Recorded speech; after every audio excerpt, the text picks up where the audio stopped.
तुम्हाला माहितीये का, तेनालीरामने एकदा काय कमाल केली होती? खूप वर्षांपूर्वी तेनालीरामन हा विजयनगरच्या दरबारातला सर्वात हुशार आणि विनोदी मंत्री होता.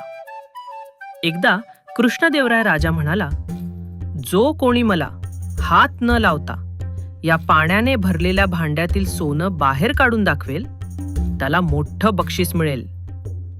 सगळे विद्वान, मंत्री, सैनिक विचार करू लागले, पण कोणालाही उपाय सापडेना. तेवढ्यात तेनालीरामन पुढे आला. तो हसून म्हणाला, महाराज, मी प्रयत्न करतो. त्यानं एक छोटा खडा उचलला आणि टप भांड्यात टाकला. मग दुसरा, मग तिसरा, असे अनेक खडे टाकत राहिला.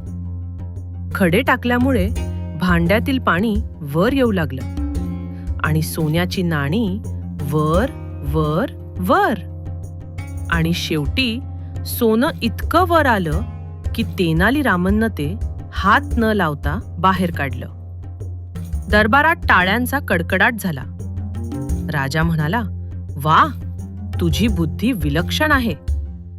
तेनाली म्हणाला, महाराज, कधी कधी समस्या सोडवण्यासाठी वेगळ्या पद्धतीनं विचार करावा लागतो.